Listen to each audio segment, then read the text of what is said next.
So, what can you make out of or from the definition?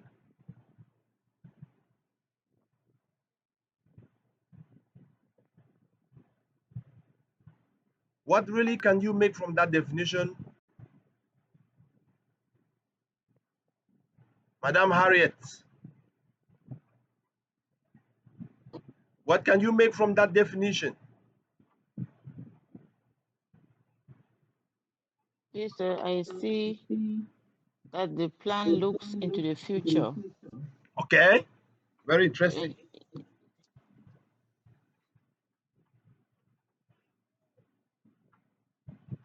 Is that all?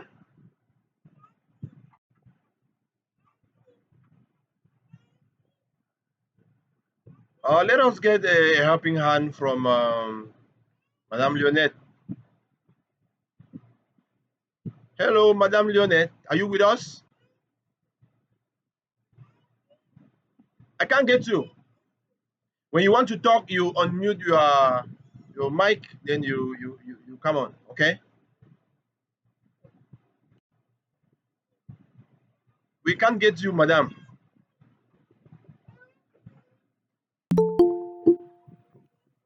Madame Veronica?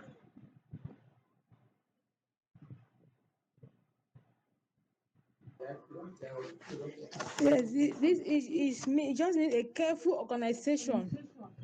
How you organize, how you strategize the plan before you realize the expected goals in the I want future. you to It's a look at the long. key terms in that definition. There is projection, right? There is forecast. Not so. What else? There are three main key There is points in that definition. yes. There is Please, when design. good. Please, when you want to participate in an interactive lesson like this, you make your voice heard. You unmute the mic that you have. But when you want to listen, you mute it, okay? Yes, Yes, so, sir. all right. What do you make out of that definition? You see projection, there is focus, and there is design. So talking about a plan, what do you call a plan? It has to do with looking at how the future is going to be on what you want to handle. You outline, first of all, the content of what you want to teach or what you want to do.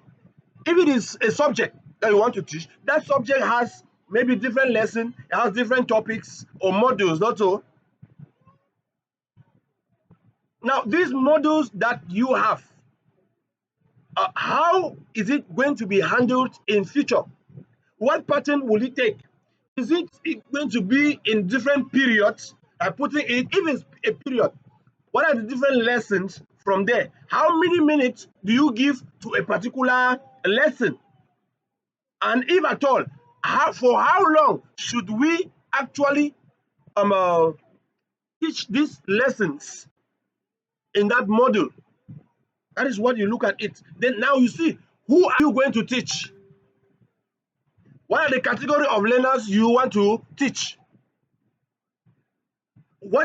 Looking at their individual differences, considering the biological and the mental age of the students, as a pedagogue, as a teacher who has gone to the four walls of science of education, how are you going to make sure that there will be absolute teaching and learning? Because you teach all day, you teach all the time, then you discover that you have been singing a song, nobody is listening to you, no lesson, nothing is learned, okay? So these are the things that you really have to take into consideration. You really have to take that into consideration.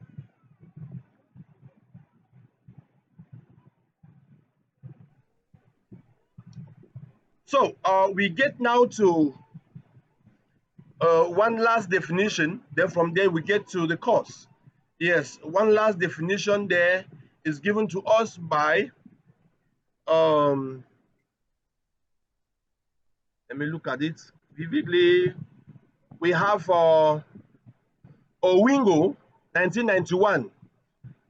According to Owingo, 1991, what do you call a plan? Let's see how his own mentality of what you call a plan. According to Owingo, uh, it contains or it contains the planning, the process that is involved in the selection of facts. Yes, content here looks at the processes, the selection of facts, assumptions that are related to the future aim of what you want to handle. I put it again in another words. Owingo 1991 says that planning is a process that involves the selection of facts and assumptions that are related to the future with the aim of visualizing, formulating a desired outcome to be attained. Planning is the process that involves the selection of facts and assumptions that are related to the future with the aim of visualizing, formulating desired outcome to be attained. Not forgetting Adesina 1990 that equally defines planning as a way of protecting our intention, the method of deciding what we want to accomplish. Yes, according to Adesina 1990, planning is a way of protecting our intentions. That is, the method of deciding what we want to accomplish. We have had about 4 definitions by different authors and the school of thought. So, what do you make out of this different definition? What is common of the definitions that you've had about planning? Yes, tell me what is common.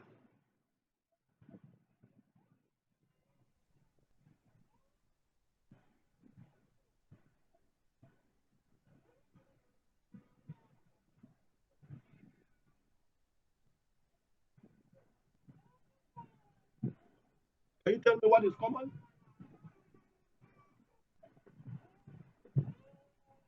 Are we together? Hello?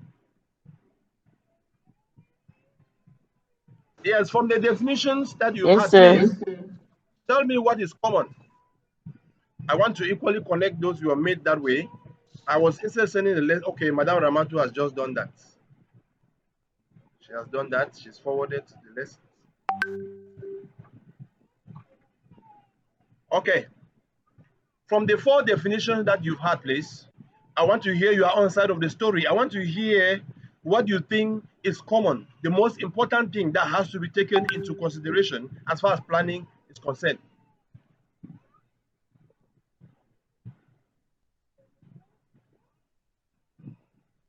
Yes?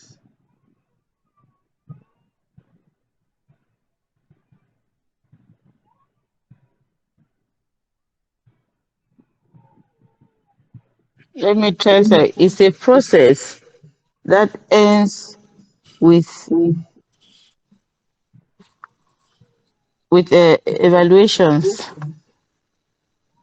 A Okay. process that by the end can be observed. All right. I've heard you well. I want some other person equally to give an idea, to tell us. Or can be evaluated. Come again.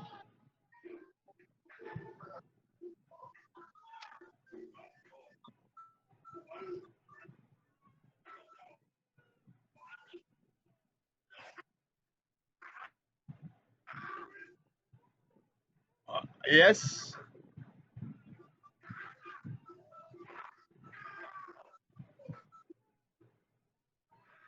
So I want to hear something from Papala Claire.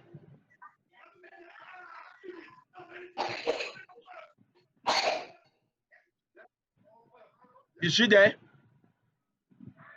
I did not really get your question, sir. What are we talking about the similarities? Yes, sir. Yes, you've had about Are we four talking about the different. similarities? You've had about As four different definitions. You've had about four different definitions of planning. I want you to tell yes, me what is common, yes, what is universal, what is polyvalent, the most common wordings or key terms. Because I see in those definitions there are wordings that are repetitive.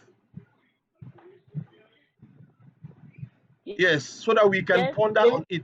So the That is future, what I want. Yes. all of them are for Come again.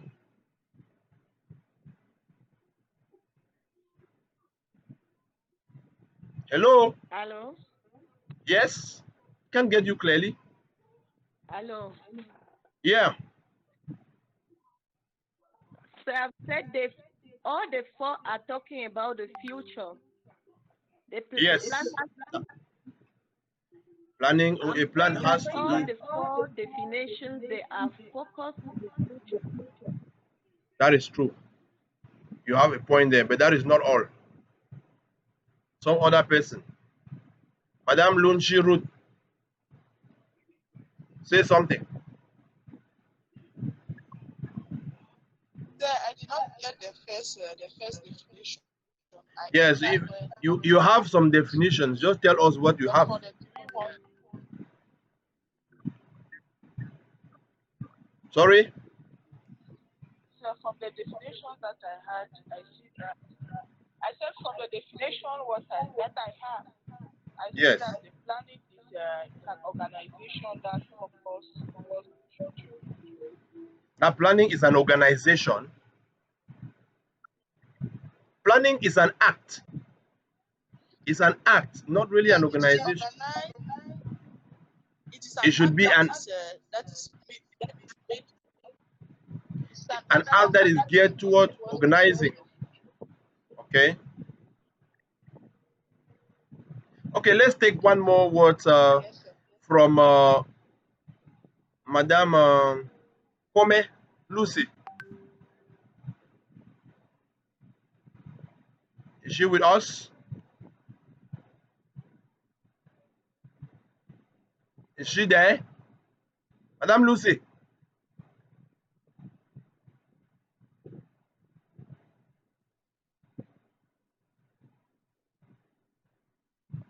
Madame Lucy. Okay, I believe that Ngoran is equally hearing us.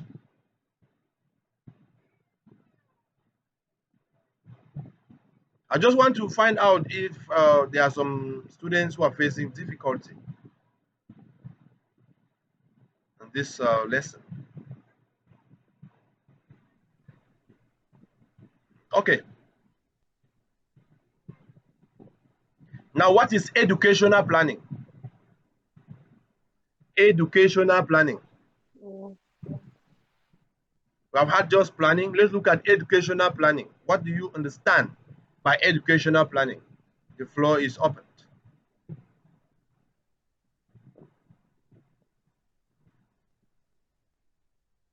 Yes, just give any idea.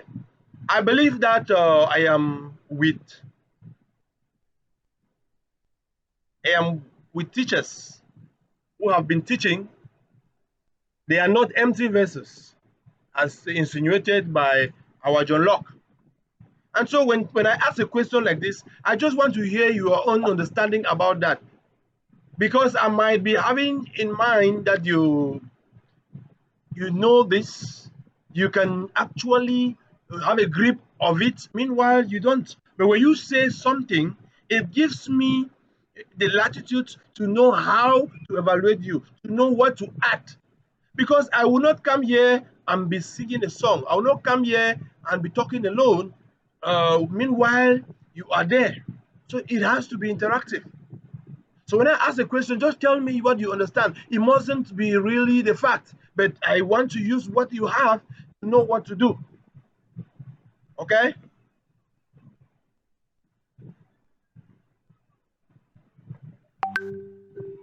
Just tell me what you understand by educational planning. We have been talking about planning.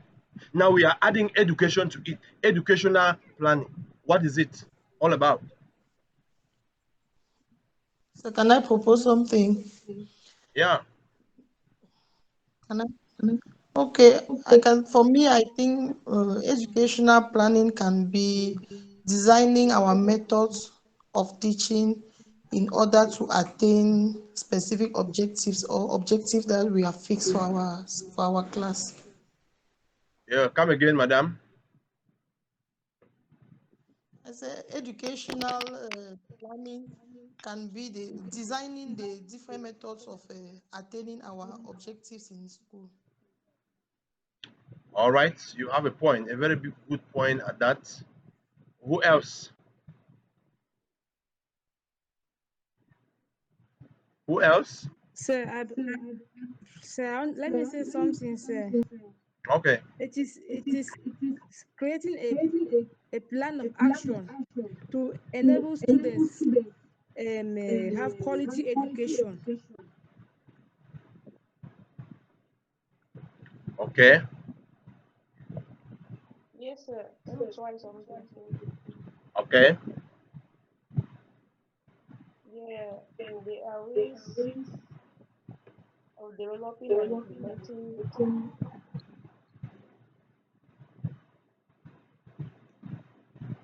Okay. Thank you very much for that participation. Now it gives me the room to know where to start. Okay. Let's get this. What you call educational planning. Educational planning here involves So, the process of identifying the needs, the direction to which education should take, and how to implement the decisions that are taken. Get this very well. Get it very, very well. I am saying that it involves the process of identifying the educational needs. Write this. We will capitalize on the key points. The process of identifying the educational needs, the direction which education should take, and how to implement the decisions that are taken. And how to implement the decisions that are taken. So, educational planning is the application of rational and systematic analysis to the process of educational development. That is another definition saying that educational planning is the application of rational and systematic analysis of the educational development with the aim of making. Please, sir, we are not hearing you. Unmute your I'm not mic. getting We what are I'm not saying. getting. Is it your network or what? Does it mean that you've not gotten anything from what I'm saying here?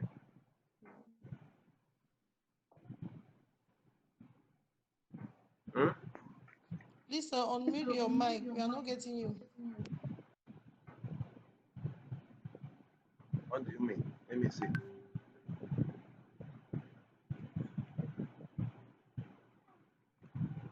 You're not getting what I'm saying. Okay, let me see. Are you getting me now? Huh? Yes, sir, we are getting you now. Yes, sir. Uh-huh. So, what I'm trying to say is this. The first thing I was talking about is that we are going to look at the definition of educational planning. So, the first definition I actually gave you here when I look at it critically, I am saying that educational planning is simply the process of identifying the educational needs, the process of identifying the educational needs, the direction which education should take, the process of identifying the educational needs, the direction that education should take, and the ways in which the goals set aside should be attained. Yes, the process of identifying the educational needs, the direction to which education should take, and then ways in which the set objectives and the goal should be attained. Yes, that is the first definition. Now, looking at the second definition here, you are going to see that it involves the application of a rational, the application of a rational or systematic analysis to the process of educational development. Yes, the process or the application of a rational and systematic analysis to the process of education with the aim, don't forget this particular statement, with the aim of achieving or attaining a set objective. Yes, if at the end of everything the goal is not attained, the objective is not reached, it means that it actually maybe was a poor planning, or at the level of implementation, it wasn't good. So we are going to see all that. If you have a problem in these two definitions that I've given, come out clear. If not, We did not get you, sir. what is happening here? Sir, we We did did not not get get you. you. Let me see. What is, I don't know what is happening.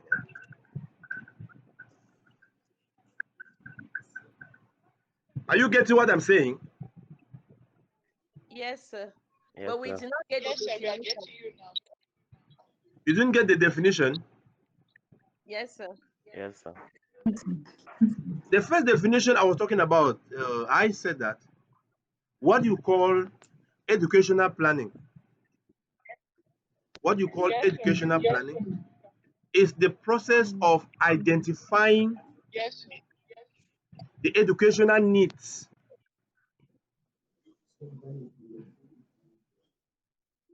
Are we there? Yes, sir. The process of identifying the educational needs and the ways in which the set goals or objective has to be attained. Yes, in every course you want to handle, it comes out with the needs.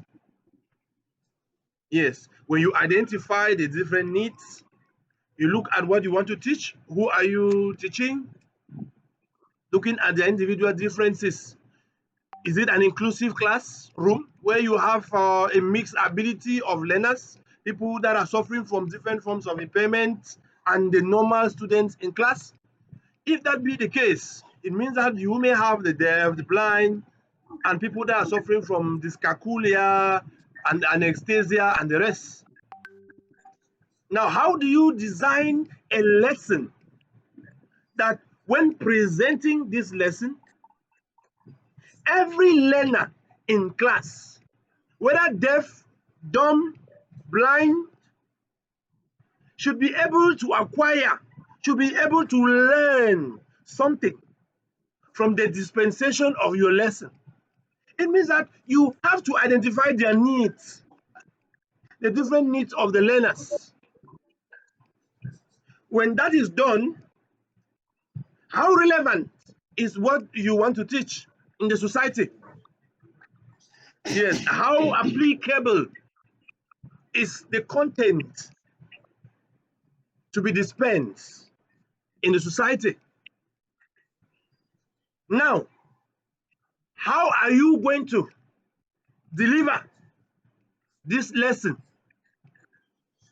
What are the different teaching methods, teaching strategies, teaching styles that you have to engulf so that all the needs, all the learners' needs are satisfied?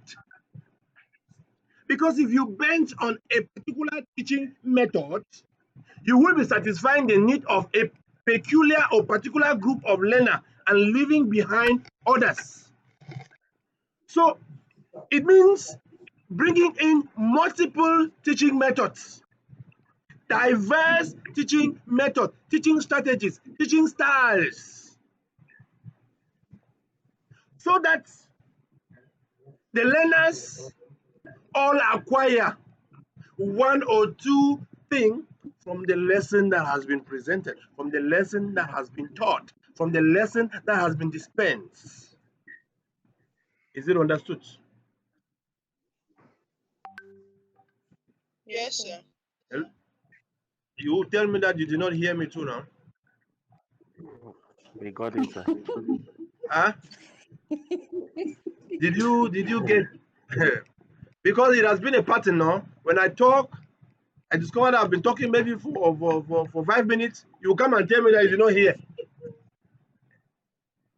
And I'm going to go back again to repeating the things that we have been talking about.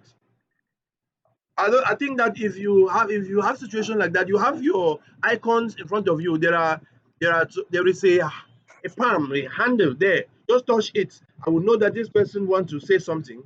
I'll give you the room to talk. Rather than talking, you come and tell me that you never got what I said. It's not correct. Okay? Put line about it. Yes. I want to tell you that uh, in our present dispensation, even though we used to have some network challenges, this is the best method of teaching, the best way. Yes, where in as much as we are in our different geographical locations, it's a classroom. I'm seeing everybody. I can write on the board now. I have a board here. I think that will be the next lesson. I'll be writing on the board. You will be copying. I will write here. There is a board in the computer system. I will write on it. Everything will be here. So it is your time to actually get this lesson.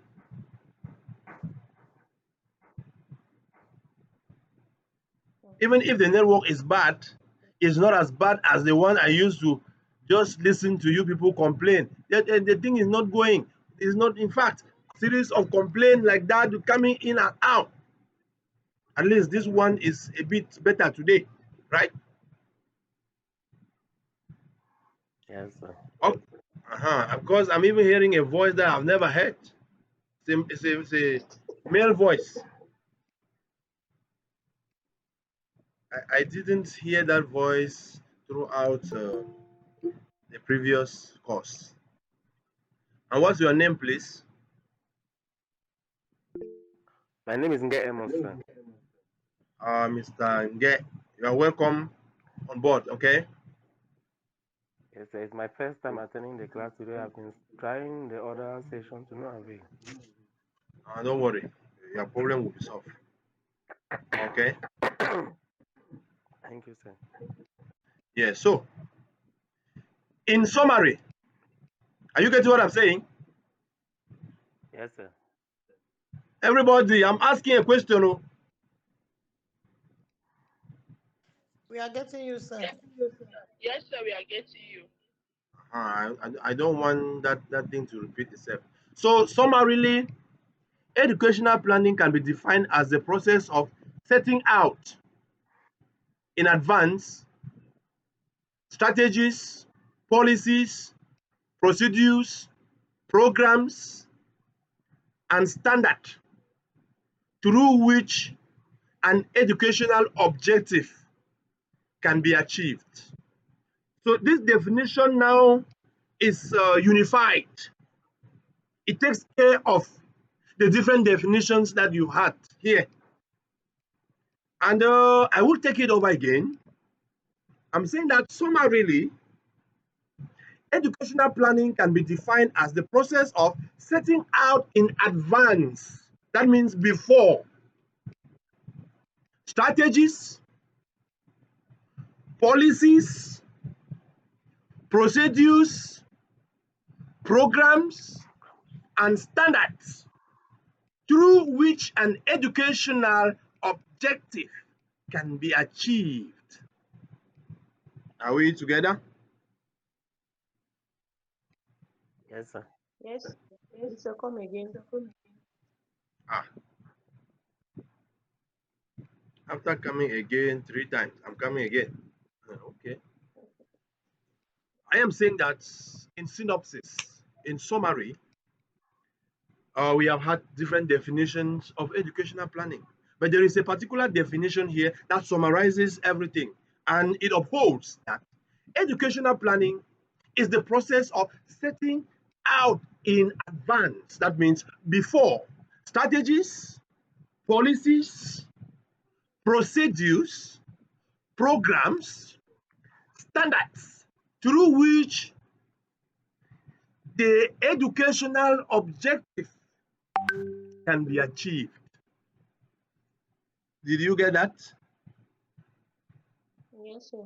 Yes, sir. Huh? Now, Yes, sir. if you were copying, underline the key terms there. Let's look at it clearly here. Let us look at it. Did you by any means copy? Yes, sir, we copy. Madam Veronica, did you copy something? Yes, sir, I did. Okay, I want you to take your red pen and underline the key terms in that definition so that we look at it one after the other. I want to put some students in too.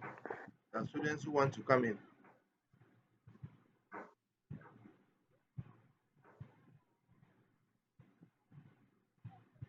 Somebody want to ask a question, answer a question. Inge Amos. Okay. Sir? Yes. Are you No, sir. answering a question or you are asking? I'm not answering a question, sir. You have not asked a question. I'm not asked the question,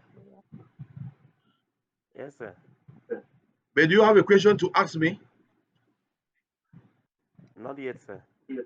All right. Match fire.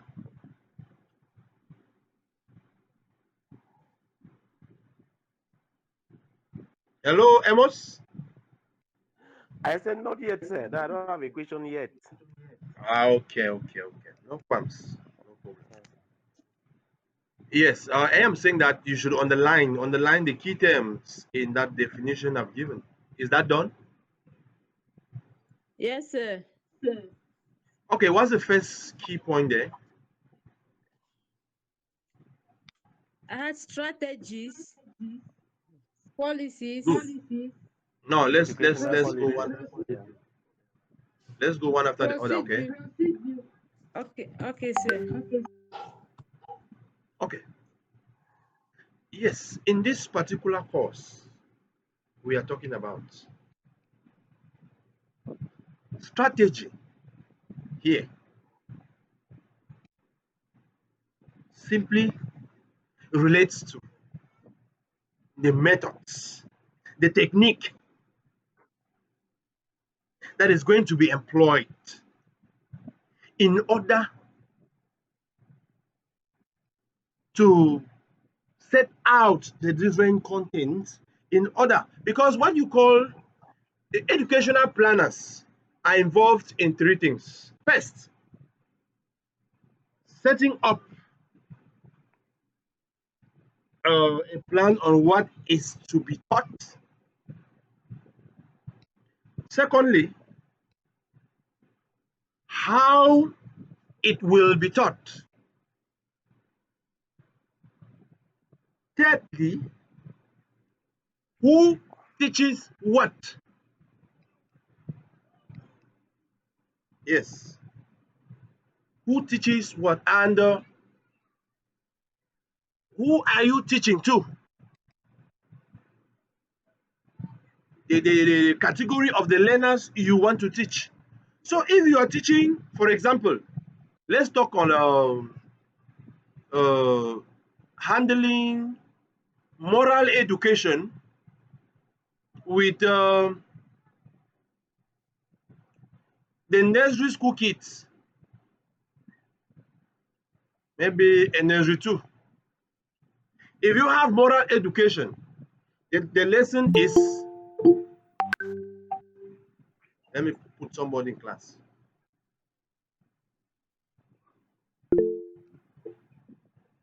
All right, so we are saying that if you have moral education and the lesson is respect, just like that, respect as a lesson, even though a bit vague. If you are given this very lesson to teach the primary 3, then you are equally handling the nursery 2 kids and primary 3 pupils. Are you telling me that the methods that you will use for these 2 classes, are they going to be the same? No, sir. No, sir. So give me one method on the topic or on the lesson, respect, for the nursery school kids. I'll use demonstration method. Demonstration. Okay, let me get closer to you. Why demonstration? Because at this level they will easily learn with actions. They like to see action. So it takes me to an educational theory, a psychological theory, Jean Piaget theory of cognitive development. Have you ever done that? And they would like to imitate. Yes. Let me get, you are bringing another theory. I want to talk on the first one first. If you have done psychology a bit, you should have heard of Jean Piaget's theory of cognitive development, where mindsets, the cognitive domain classifies the brain of learners into stages. We have the sensory motor stage, the pre-operational stage, the concrete operational, and yeah, those stages like that. According to Piaget, at a certain age, the learners cannot easily or learn something that is abstract, what they cannot see. At a certain age, children can only do some addition and subtraction. They cannot go into division and the rest. At a certain age, children learn by seeing what you are doing. That means somebody talk of demonstration now, that she will teach, employ the method of demonstration. Now, yes, with the nursery school kids, because they easily learn by trying to imitate, to emulate what you want to teach or what you're teaching. So you have to attach this lesson with a lot of action so that the children should be able to observe you, do it, because there is what you call I do, we do, they do in teaching. You have to do it. They will see you do what you're doing. You involve them in what you're doing, correct 1 or 2 errors in what they are, the errors that they are making.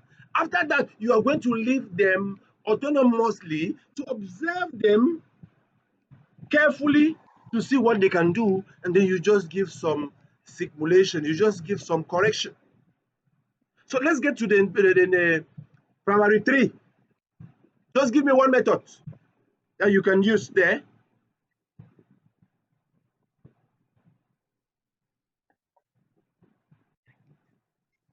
Hello?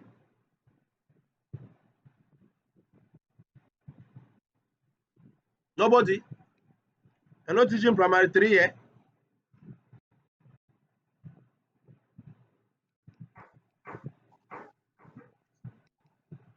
Miss Dange? Can use a group method. You can use?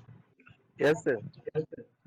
I use a group method. Group work method. Come again. Come again. I want you to degrammatize and demystify that content.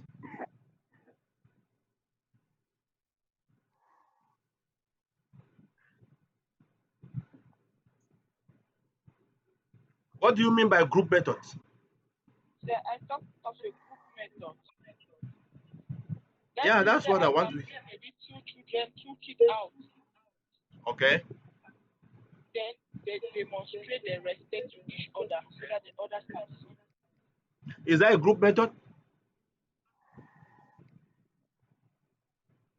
Is that Ambrose? Is that Amos? Sir, I can use a group method by sharing the class into various groups That is what you call using a a group. monitor. That is what you call a group. Partitioning the Yes, class sir. into subgroups, right? Subgroups with monitors, and then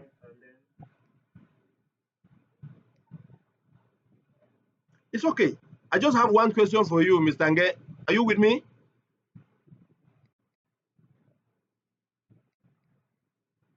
Is he there?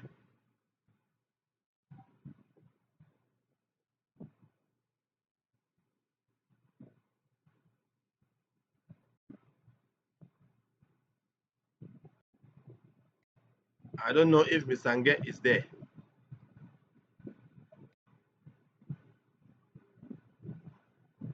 We lost the connection. Oh no.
Hello?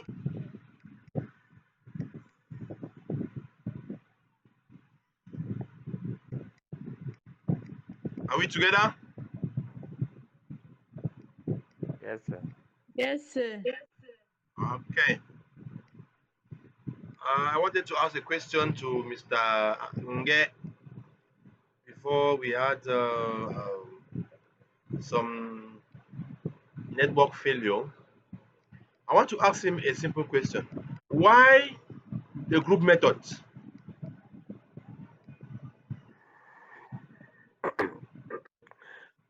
So I can use the group method at the level of primary 3 because they are already grown up. They can reason at a certain level, and the children can easily learn faster from their peers. Okay. So when those their peers will talk to them, I will just come out and iron what they have done in their various groups. Okay.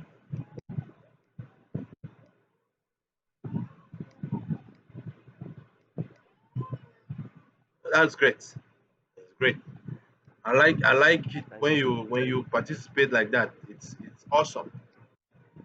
Okay. The second key point there.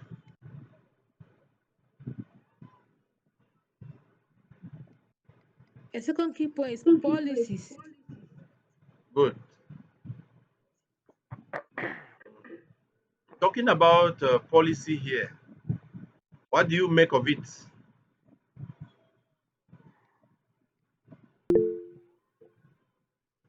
Yes. What do you make of educational policies, please?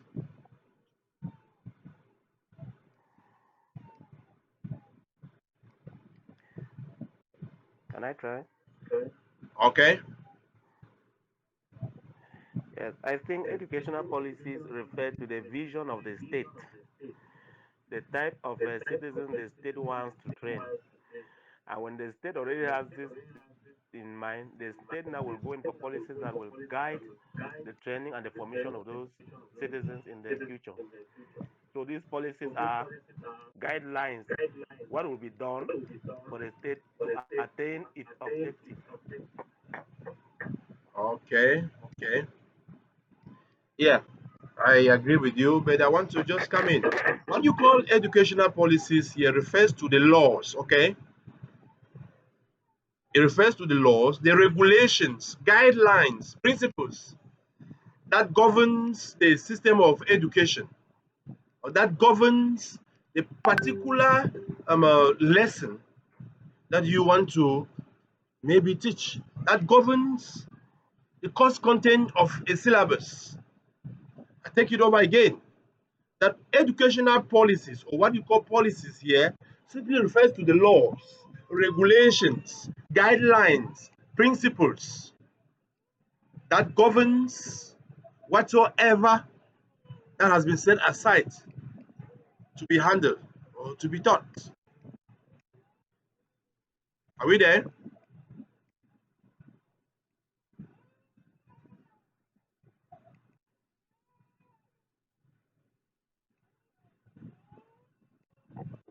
Are we there?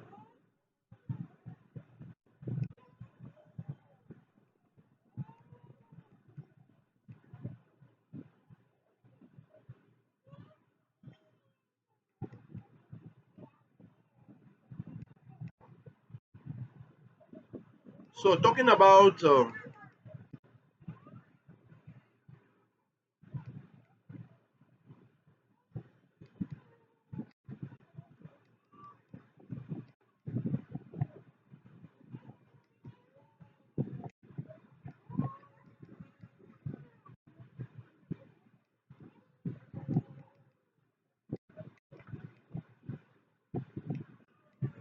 yes,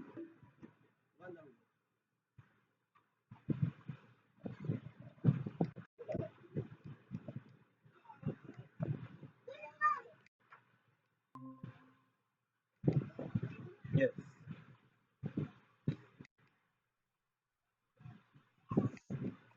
Okay, are we back?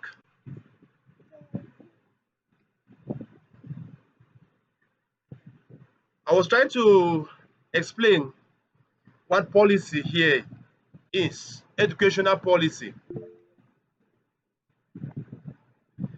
I'm trying to explain what educational policy is. Are you getting what I'm saying? Yes, sir, we are getting you. Yeah, so I'm saying that the policy here simply refers to laws. Okay, it refers to laws, it refers to guidelines, principles that has been set aside to govern whatsoever is in the syllabus. So we have to look at it in this way. The first thing here is talking about the laws. The first thing here is we have to look at things like in a policy we have access and equity. Yes, give the learners. You have to give the learners the opportunity to have that access to what you want to teach. Then equity. We will be equally differentiating between equality and equity. Then we will see how we can give an equal access to the educational resources that we have, the didactic material, the tools, the aids, teaching aids that we have, so that learners should be able to access that. Then, in a policy, you equally have curriculum standards. Yes, in a policy, you have the curriculum and you have a standard. You have already equally mentioned that there. So, looking at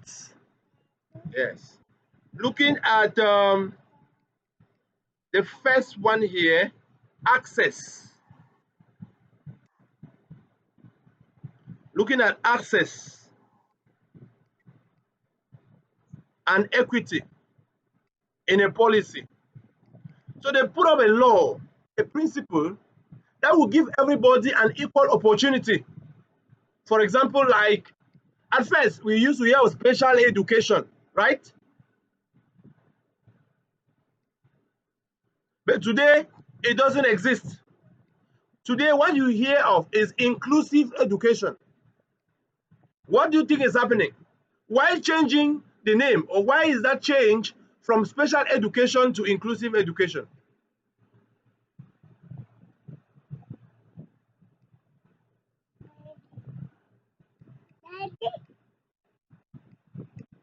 Why is there that change? Yes.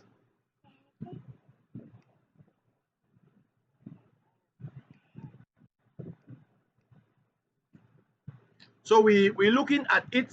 I am explaining that what you call educational policy here, the educational policy looks at the laws, the regulations, the guidelines, the principles that governs the system of education in a country. So this educational policy has some key areas that has to be looked into. The first thing here I want us to look at it is access and equity. Is access and equity.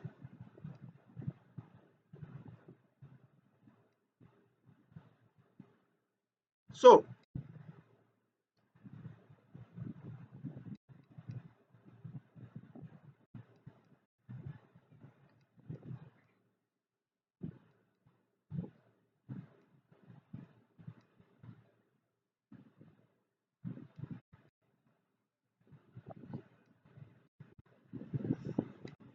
talking about access is giving the learners uh, an equal opportunity, giving them the opportunity to be able to reach what you have, the resources that you have. Do you have notes? Are you having chats? Do you have readers? Looking at the resources that you have, both the teachers and the learners too, because a curriculum that is designed from maybe Yaoundé, you have to give the teachers that opportunity to be able to lay their hands on the syllabus and the schemes of work.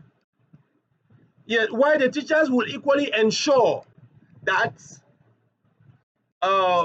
they make the notes, the learners should be able to have access to the notes. The learners should be able to have access to the questions that are related, questions that are asked from the different lessons that have been taught, and if possible, some proposed answers to the questions that have been asked. Now, equity here is being fair in what you are doing. Yes, you cannot be teaching in class, in an inclusive class, where you have children that are very normal and children that are suffering from different forms of impairment, visually impaired, children are kind of suffering from dyscalculia, dyslexia, and the rest. And then you give, you teach as if they are normal. No. you have to give them special consideration. Or that you are a discipline master with a cane on your hand, you're whipping children that have come late, and you see a group of students approaching you, and when you look into, you see some students that are physically challenged, can't walk well, maybe being visually impaired. If you are giving people 10 canes or 10 canes each, you shouldn't give those children a very 10 cane. You should apply some equity, because if the children were equally given, maybe that opportunity that they are normal, they wouldn't have been late sometimes. So what you call equality and equity, they are two different things. Yes. What's the difference between equity and equality? Equality is being equal. Yes. Treating everybody the same. That's what you call equality. That if you're giving everybody 5K, whether you're deaf, dumb, you're normal, you equally have the 5K. But in equity, it's not like that. These people that you want to teach them, or you're teaching, are they of the same? They don't have the same physical status. And some people who physically challenge.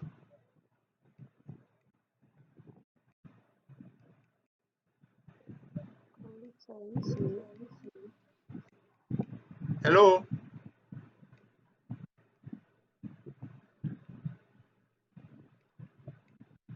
hello.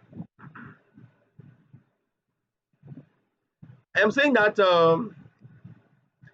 in that policy, there you give equal access and equality.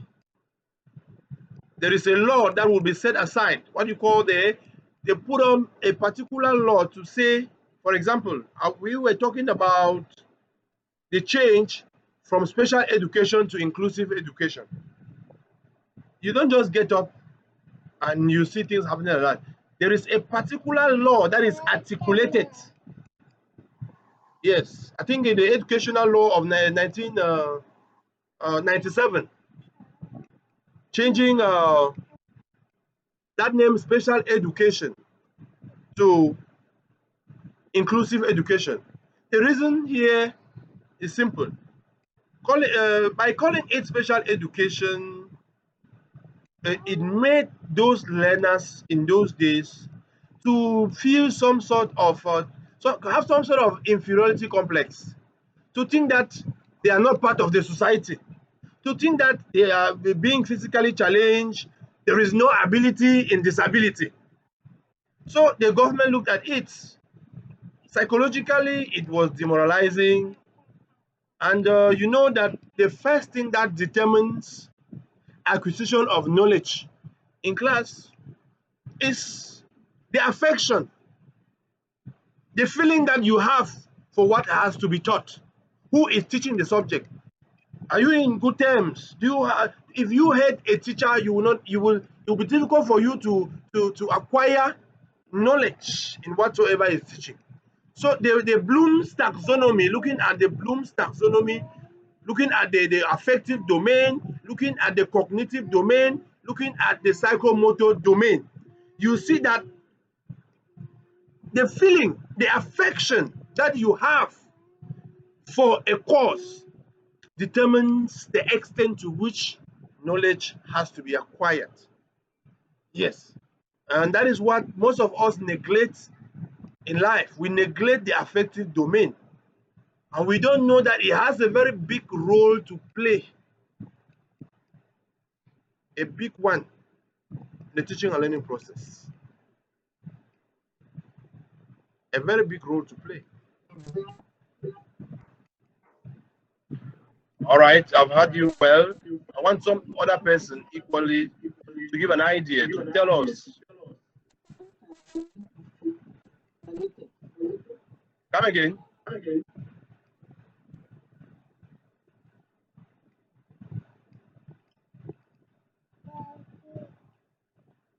So, from here, you understand that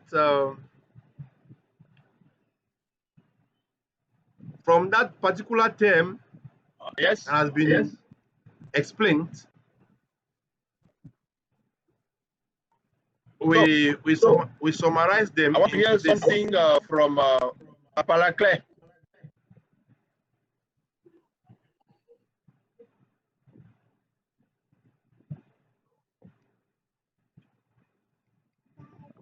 Yes. How are you? How are you? Are we together? Yes. How are you? Yes,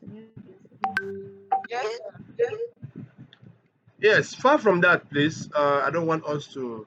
We have actually belaboured that point so much. Get to the next term, please.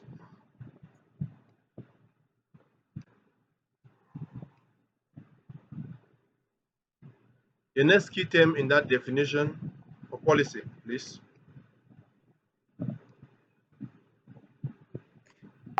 Procedures. Yes, this procedure is simple now. The steps that you have to follow in order to do what you want to do. Yes, if you want to teach, uh, at the beginning of every school year, teachers are given scheme of work now, right? Have you ever had a scheme of work? Where do you think the scheme of work is coming from? Yes, sir. yes, sir. Where do you think the scheme of work is coming from, please? From the ministry. From the curriculum. The scheme of work does not come from the ministry. What comes from the ministry is the syllabus. So, so do you know that there's a difference between the syllabus and the scheme of work? Amos.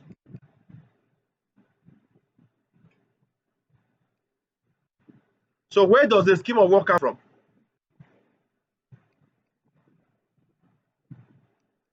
Okay, sir.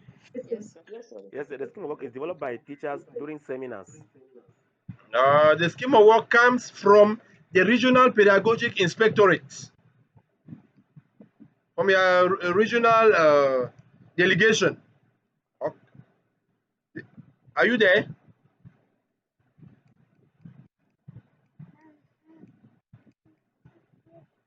Network is really challenging. So I am saying that the scheme of work comes from the regional delegation. So the pedagogic inspectors break down, even in the basic education, you have just one regional pedagogic inspector.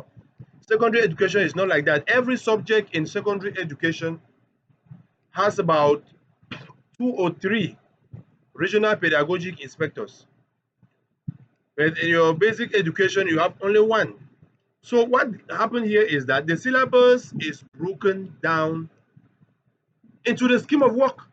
Because in the scheme of work, what you have is a bit very vague to be developed, very broad and abstract in content. And so the inspector, regional inspectors, break it down into topics, maybe modules. Yes, the teacher gets to the regional inspectorates, or the regional inspector gives to the different divisional delegates of your basic education. Now you get to your delegation, you are given the scheme of work. The scheme of work now, as a teacher, you go home, it has lessons.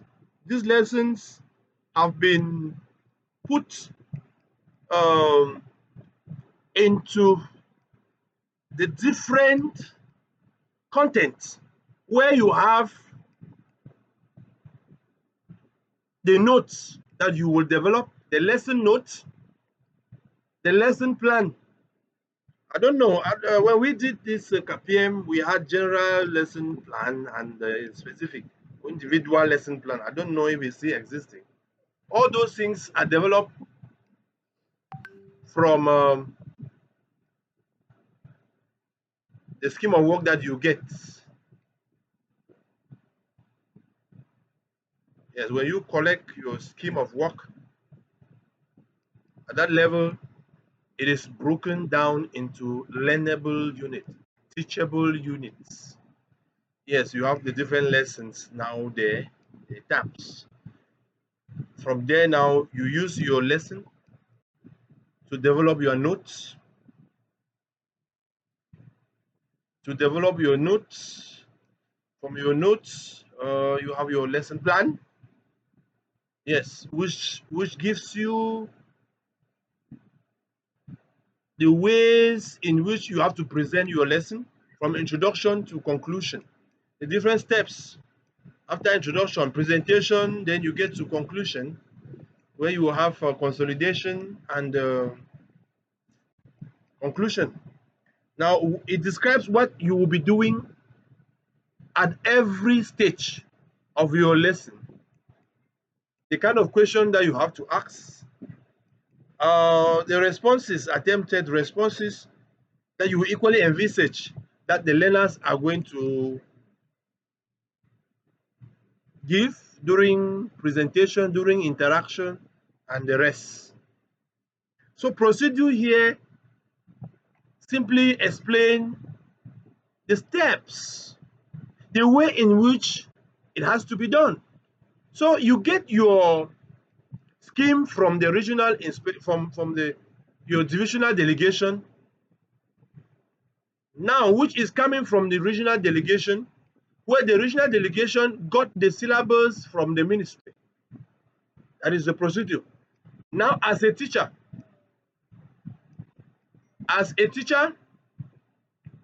you have your lesson plan. Your lesson plan,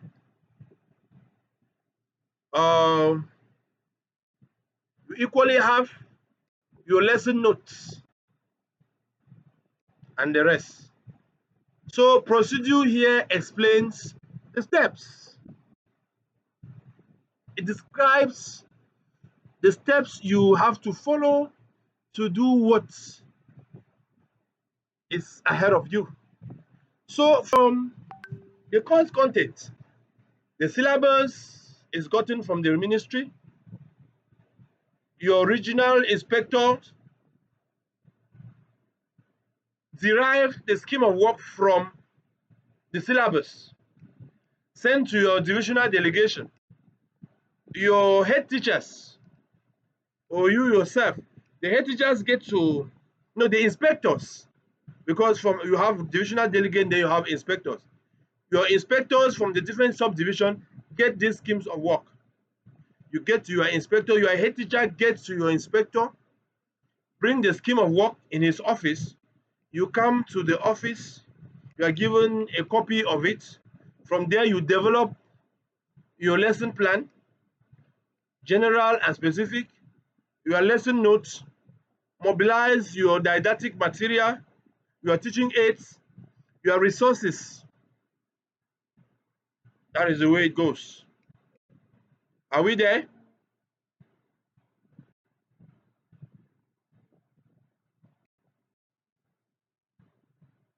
Are we together? The network is really a challenge to us. But everything that you didn't get here, I've sent it inside your platform. Yes, sir, we are After there. that, we are there. Yes. I am saying that the network issue is disturbing, but it will not be a problem because I am equally recording and sending inside your learning platform. Okay, so you will take time to follow. That's what I'm doing. Okay, sir. Thank you, sir. Yes. So whatever thing that network had to remove you from the class is recorded and sent inside the classroom. There will be no problem. That so. Please, I need a question, or I need questions from what you heard.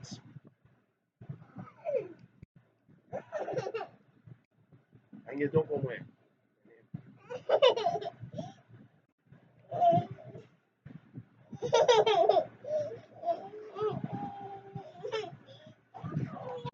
Okay,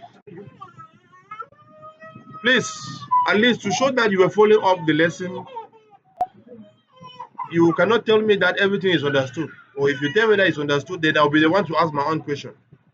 In my class, there are two things that learners have to do. You are either answering a question or you are asking. Yes, you must belong to either of them. It's either you are asking or you are answering. This time around, I've given you the latitude to ask questions. So from here, we we get to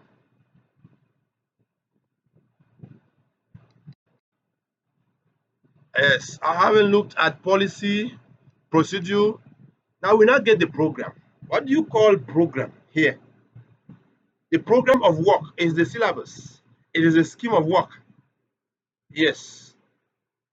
It is a document that outlines what has to be taught. Yes. The program of work is the syllabus. It is the scheme of work. That has the different topics, major topics, subtopics, the lessons, the modules. Yes. The program of work for the year. It tells you that at this point in time, this is what you have to be doing. This is the way it has to be done. These are the learners you have to teach. That is what you call a program. An example of a program of work is the syllabus, it is the scheme of work.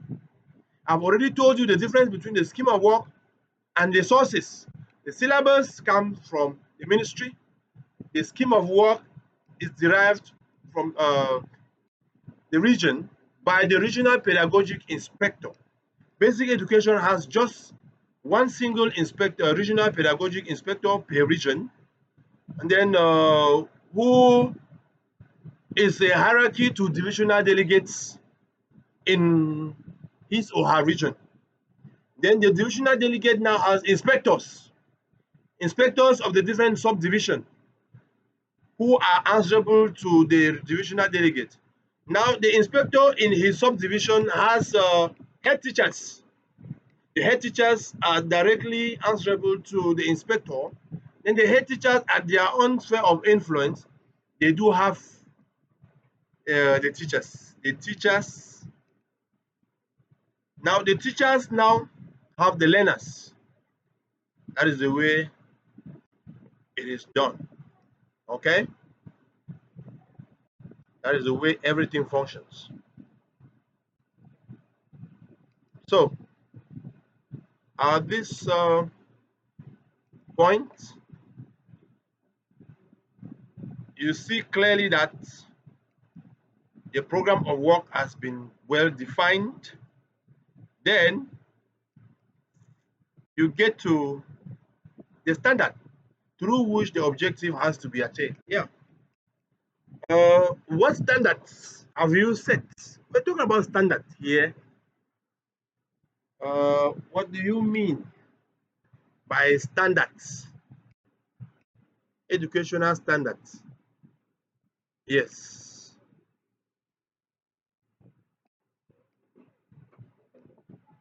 The standard through which educational objectives can be achieved. So I am asking a question. What do you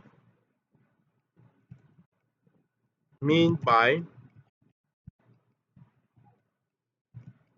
educational standards? Educational standards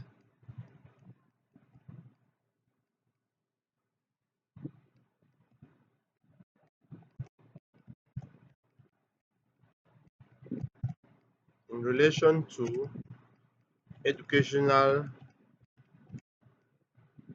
policies, educational planning. Yes.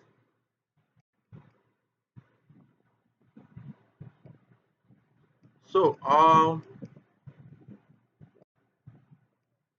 everything has limits. So talking about the standard here, I want to come in powerfully to say that from the scheme of work, that you have to develop your, from the scheme of work, you have to develop your lesson.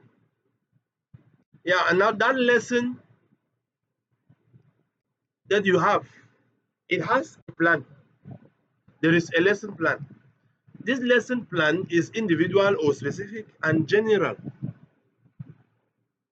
General involves the program for the week. Specific involves the program for the day. And in a specific lesson plan are the stages of the lesson. Yes, describing who does what, when, where, and how it should be done.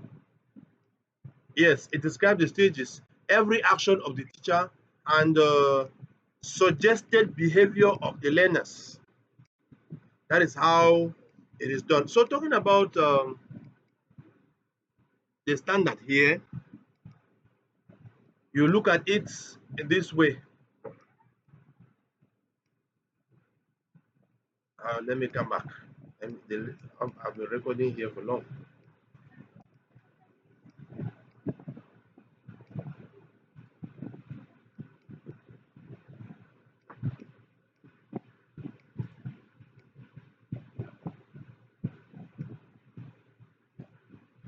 So, as we were discussing, I get to this point. Now, from here, we have what you call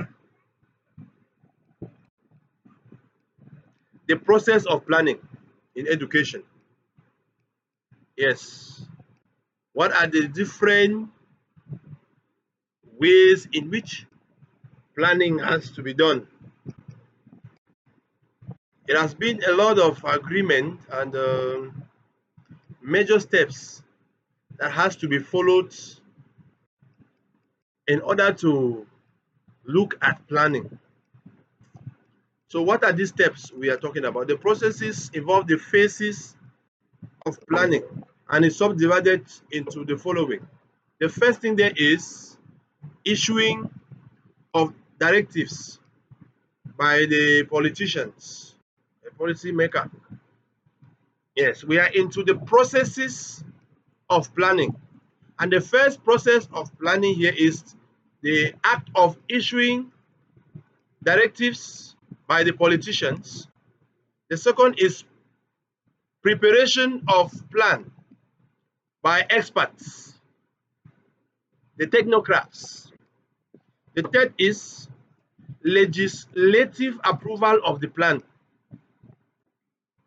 The fourth is implementation and execution of the approved plan. That is the fourth. Yes, so when we discuss this, that will be all for the lesson. As we discuss that, the lesson will eventually come to an end.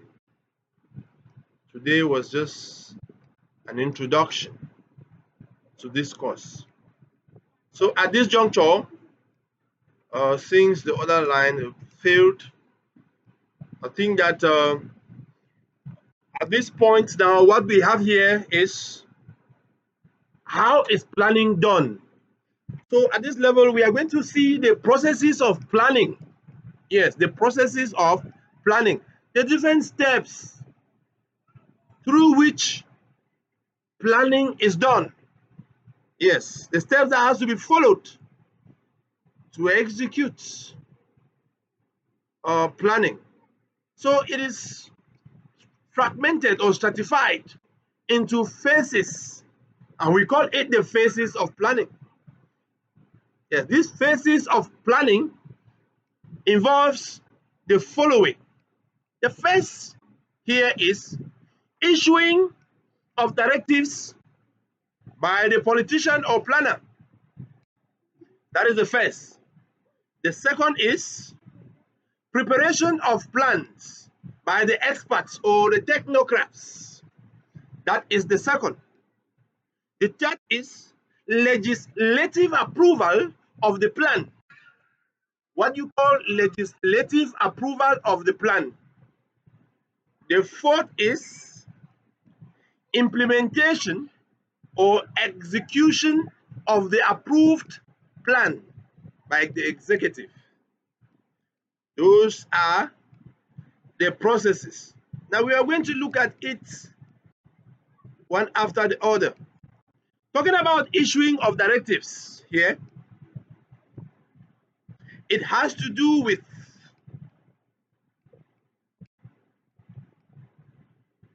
the talking about issuing of directives, please. It has to do with the process involved in planning. Yes. In as much as the country's planning process is carried out in a democratic dispensation and not in a military kind of atmosphere or dispensation, the politicians will issue directives on how things have to be done. Who are these politicians? Every country has a legislative assembly. In Cameroon, we have the lower and the upper house of assembly, represented by senators and parliamentarians. These are the people who are into the laws of the country.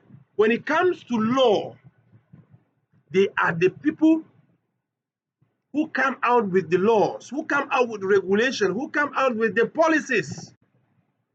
We can just propose. So here we have proposed bill. The bill are deliberated upon, after which unanimously agreed it becomes law. Yes, it becomes law, channeled now to the different ministries. If it is basic education, the Minister of Basic Education and his or her Etat Major will handle that. Likewise, secondary and higher education. For example, I remember one educational law, the educational policies of this inclusive education we were talking about. There was an amendment of educational policies that was in I think 1997, 96, 97. We have different amendments in education where this particular pattern of we're talking about inclusive and special education. We're equally talking about this issue of changing the previous or former 7 years in primary school, the Anglo-Saxon system of education, to 6 years. Yes, those are policies that have been deliberated upon. It is not just the minister who gets up one day and say, today I have decided that this is how it's supposed to be done. It has to be deliberated upon, and it comes like a law. That law, it's set out by the people who are in charge. That law brings out the regulations. It brings out the do and the don't, what we should do and what we shouldn't do. What will be done and what we will not do. So, at this point in time, that is the first the criterion has been discussed. So we get to the second, which is preparation of plans by the experts. Preparation of plan by the experts. Who are the experts? As far as educational planning is concerned, we have the minister, we have ministers and his or her appointees in the respective ministries, having their different sphere of influences and what is to be done, who does what, and where it has to be channeled to. So preparation of the plan by experts. In the educational field, we have curriculum designers. we have curriculum planners, yes, policy makers, we call them. And so here it's a follow up of a phase of preparation by the experts. The experts here um, in the business carry out the plan. So what has to be done before? They bring out the long-term objective or goal of every lesson. Yes. What will be, what are the expectations of what we want to teach in future? For example, you link it to maybe something like let's say hygiene, care of the body. A lesson like care of the body. What is the expected outcome? That at the end of it all, the child, the learner, should be able to take care of his or herself.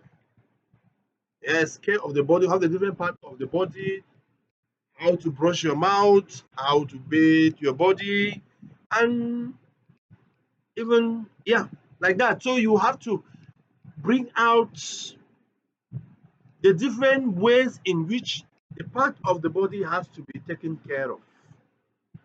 Yes. So that is just one example I was giving. So we can equally relate it in the different subjects that we teach. Therefore, here the experts takes into consideration what has to be set aside before implementation. What do I need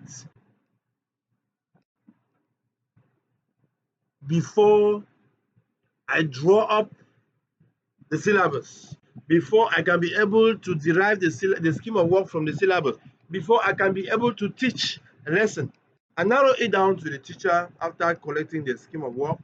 The teacher here gathers the resources that he or she needs to deliver a lesson, and it varies from one lesson to the other because the needs are not the same. Yes, I think at that point, the teacher needs resources for research. If it is a phone, yes, a laptop, and the rest, you equally need some connections. After that, you need textbooks. After that, you need exercise books. You need a lesson notes. You need lesson plan, general, specific.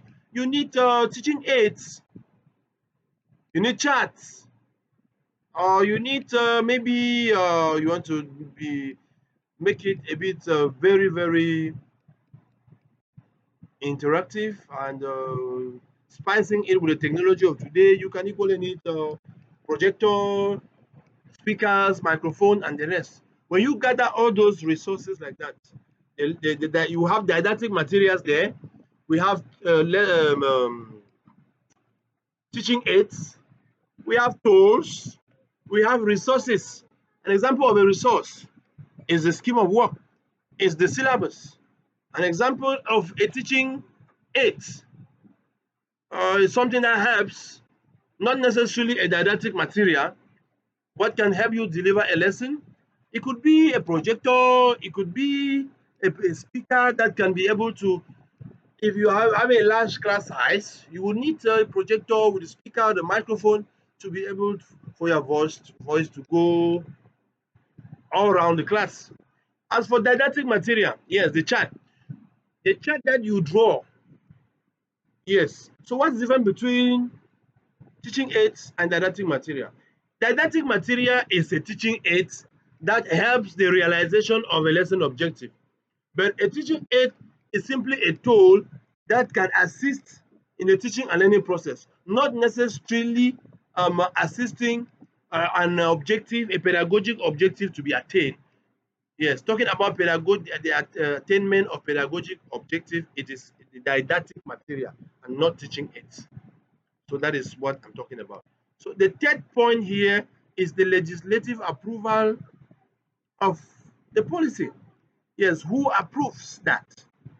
Like I said initially, there is a particular body in the country that approves law. Yes, I think we, aside the fact that we have the legislative assembly,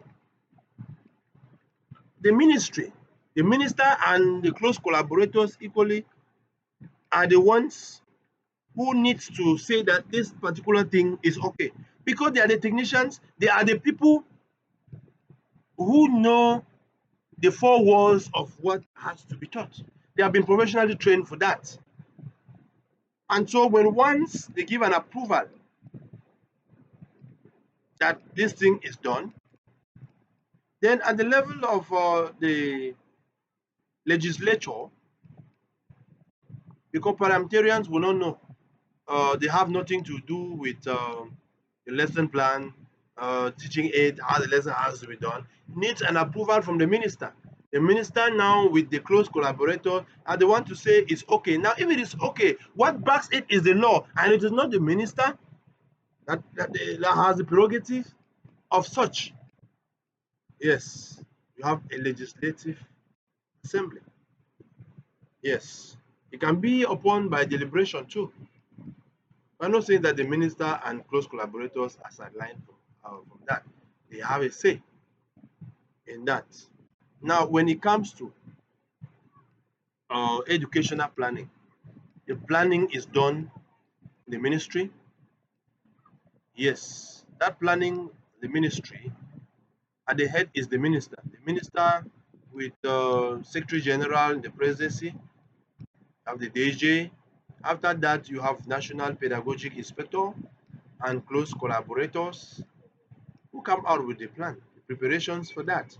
Then it has to be approved by the minister. He looks at it. Okay, if we are saying that this particular program has to be done like this, the minister approves of it.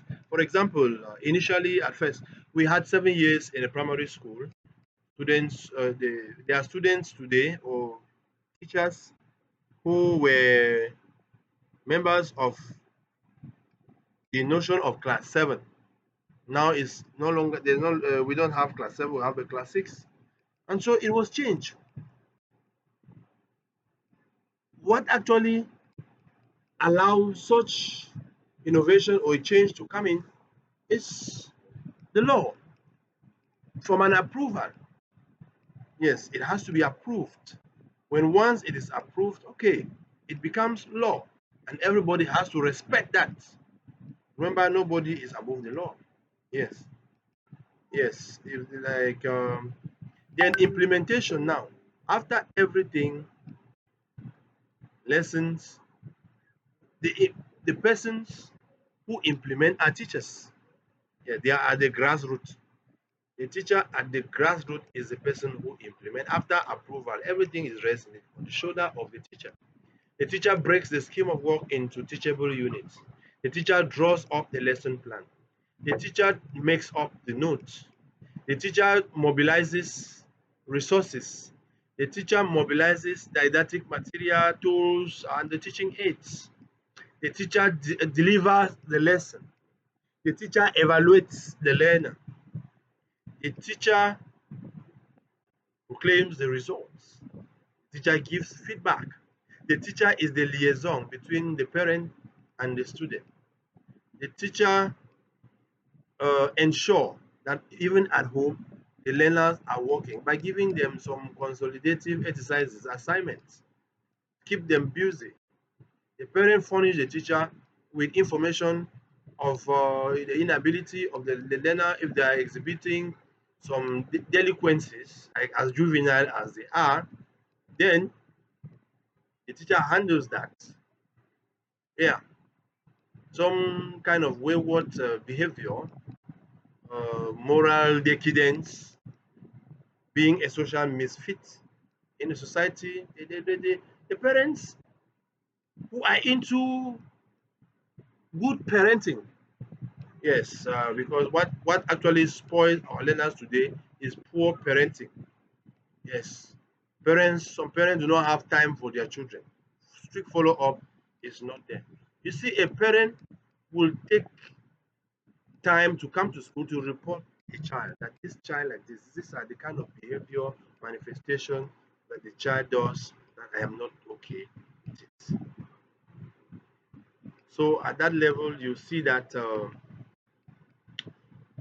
fourth point here under the process of planning is implementation, and implementation is seemingly in the hand of the teacher. In the hand of the teacher. The teachers are the people who implement everything. After collecting the syllabus, the scheme of work from their inspectors, from their headmasters or headmistress, they break down the, the topics into teachable units and ensure that they have their lesson notes. They make up the lesson through research, the notes, lesson plan, general, specific. Then they mobilize resources. Mobilization of resources here. The teacher mobilizes the resources. What are the resources we're talking about? The first thing is the syllabus, the scheme of work. These are resources. Yes, textbooks. They are resources. Published textbooks, not polycops, not some kind of handouts. Yes. Then from there, we have didactic material, for example, like a chart or some real objects. Yes, some real objects. And then we have teaching aids too. I just want you to know that all didactic materials are teaching aids, but not all teaching aids are didactic materials. Yes, it's a philosophical question that I want you to ponder on. Yes, but I just give you a vivid difference between didactic material and teaching aids. Uh, a didactic material is a teaching aid that helps in the realization of the pedagogic objective. Yes, a teacher might set an objective that if you're teaching care of the body, you say that by the end of this lesson or during the lesson, the children should be able to show care of the body by exhibiting the following skills and competencies. One, brush the mouth using toothpaste, brush the mouth using local village sticks and salt, using clean water. Yes, and the time to brush the mouth too matters. The best time is in the night or at night, not uh, during the day, and so on. So you should be able to bring out things like that. That's what entails implementation. At this point, at this juncture, ladies and gentlemen, we've come to the end of the introduction to educational planning. I will want everybody to follow the lessons given on the platform. I've dropped up the voice notes. They follow it very well and get to me if they have a worry. Thank you very much. Good night to everybody. See you next time.